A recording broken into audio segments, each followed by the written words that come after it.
HCU విద్యార్థులపై కేసులు ఎత్తివేత. Judicial remand లో ఉన్న ఇద్దరి పైన కూడా ఉపసంహరించుకుంటున్నాం. డిప్యూటీ సీఎం బట్టి నిన్న మీటింగ్ పెట్టిన మంత్రులంతా కూడా పెట్టించారనమాట. మీటింగ్ మీనాక్షి నటరాజను అధిష్టానం అంతా కూడా కూర్చొని తప్పైపోయిందని చెప్పి బాధ్యత చెప్పమని చెప్పారు. ఇక కరెక్ట్గా చెప్పుకోవాలంటే విద్యార్థుల్ని మనం క్షమాపణలు కోరాలి. ఫుల్ సీరియస్ అయిపోయింది ఇన్ఛార్జ్ నటరాజన్. ఏదన్నా ఉంటే మీరు పోయి ఆడ విద్యార్థి సంఘాలతోటి విద్యార్థులతోటి కూర్చొని సామరస్యంగా చర్చలు జరపాలా. మనం ఏం చేయబోతా ఉన్నాం, వాళ్ళ ఉద్దేశం ఏంటిది, ఇది పోయి ఇష్టానుసారంగా పోయి యాడికాడికి నరికేసుకుంటా అడ్డొత్తే వాళ్ళని తీసుకుపోయి కొట్టుకుంటా జైల్లో పెట్టుకుంటా స్టేషన్లో పెట్టుకుంటా గియ్యా. ఎంత ఇంపాక్ట్ పడింది తెలుసా? దేశవ్యాప్తంగా పడింది ఇంపాక్ట్ ఇదంతా కూడా. హెచ్సియుది అనవసరంగా ప్రభుత్వం జోక్యం చేసుకున్నది విషయంలో. ఇక విద్యార్థుల మీద ఏమేమైతే చిన్న చిన్న కేసులు అయితే పెట్టినామో వాటన్నిటిని కూడా మేము ఉపసంహరించుకుంటున్నాం.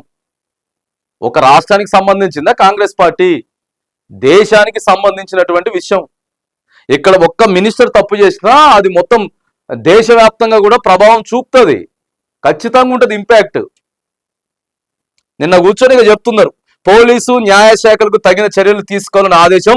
సుప్రీంకోర్టు ఆర్డర్స్ మేరకు 400 ఎకరాల్లో పోలీసులు పహారా ఉంటుందని వెల్లడి. విద్యార్థుల సలహాలు వినేందుకు ఎప్పుడు సిద్ధంగా ఉంటామన్న బట్టి. మన గాయాలు ఎందుకు వినలేదు సార్? గాయాలు ఎందుకు వినలేదు? కొట్టిరు కదా, లేవా? వీడియోలు లేవా?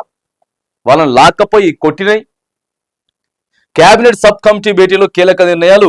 హెచ్సియు ఉపాధ్యాయ సంఘం పౌర సంఘాల ప్రతినిధులతో మంత్రుల చర్చలు.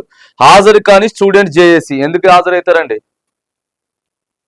పెట్టింది ఏమైనా మామూలు ఇబ్బందులా? వాళ్ళని ఎందుకు హాజరవుతారు? వాళ్ళు అమ్మాయిలను కూడా చూడకుండా కొట్టిరు అని చెప్పి వాళ్ళే స్టూడెంట్సే చెప్పిండ్రు. మనకి ఈ వార్త కూడా ప్రతి దినపత్రికలో కూడా ఇదే మనకు కూడా ప్రధానంగా హైలైట్ గా కనపడతా ఉన్నది.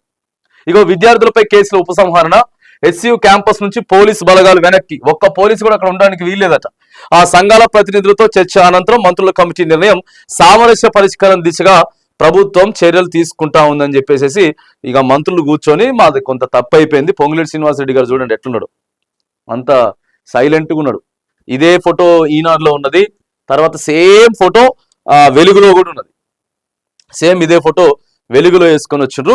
గచ్చిబౌలి భూముల ఇష్యూలో హైదరాబాద్ సెంట్రల్ యూనివర్సిటీ విద్యార్థులపై పెట్టిన కేసులు ఎత్తివేస్తున్నాడు. చూసినరా? ఎంత ఎప్పటిదో కాదు, కొన్ని సంవత్సరాల చరిత్ర కాదు, అదే కొన్ని సంవత్సరాల క్రితం అప్పుడు పోరాటం చేసినటువంటి విద్యార్థుల మీద కేసులు పెట్టిరట. సో ఇప్పుడు వాటన్నిటిని కూడా మేము వాపసు తీసుకుంటున్నాం కాదు.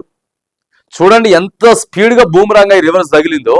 ఒక 20 రోజుల క్రితం ముచ్చితేది 20 రోజులలోనే మొత్తం రివర్స్ అయిపోయి ప్రభుత్వం వెనక్కి తగ్గింది.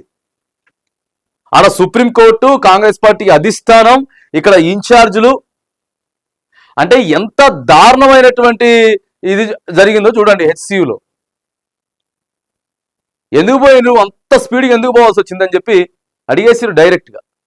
సోషల్ మీడియాలో నడుస్తూ ఉంది అదే. సో ఇక విద్యార్థులందరి మీద కూడా కేసులు కొట్టేస్తున్నారు. కేసులు కొట్టేస్తుండే ఏముండవు, ఇక ఏముండవు. ఎప్పటిలాగానే మళ్ళీ యూనివర్సిటీ ప్రశాంతంగా.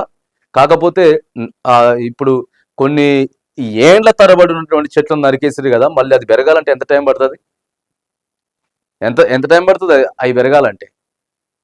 ఆడ కొద్దిగా ఉన్నటువంటి చిన్న చిన్న పక్షులంతా కూడా భయభ్రాంతులకు గురైపోయి అతలాకుతలం అయిపోయినాయి. మరి వాటిది చూసారు ఎట్లున్నదో?